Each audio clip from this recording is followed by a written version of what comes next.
Well, tonight, Southside residents are expressing concern with a new development that could be coming to their neighborhood. Last night, Flagstaff City Council heard public comments on the proposed student housing project called The Hub. That's right, and there are a number of factors that residents are concerned about, including traffic, parking, and even the building not fitting in with the historic aspects of the neighborhood. As Colleen Sikora reports, residents say it's going to take a lot to change their minds.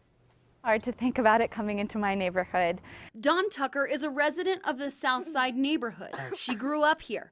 Now she's fighting for the historic preservation of the 1920s bungalow-style homes characterizing the area, as Core Campus is seeking to build what some call a modern-looking four-story building along Mikes Pike, Phoenix Avenue, and Milton Road. Tucker's concern is a building like the Hub Compromises the setting. According to the National Register of Historic Places, for every historic building on the south side. At the request of city staff, attorney for the Hub, Lindsey Schube, says historic preservation has been addressed. So drastically changed the architecture from where we started to different building materials, more brick, different kind of storefront facades along Mikes Pike.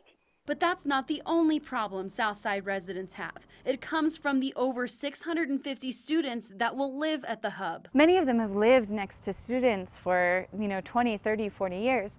But when students are your neighbors in a home, that's very different than having students for neighbors in this sort of fortress. Schube says the idea of a two-story walk-up style apartment will not appear on the property. That's not the highest and best use of the property, and it's not what my client intends to develop. So something is going here. It's going to be a mixed-use building.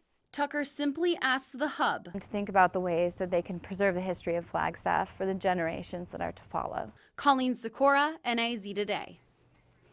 Thanks for that, Colleen. Well, Flagstaff City Council will finish up the public comment at their next meeting on March 1st, where they will also vote on a first read and reconsider zoning issues.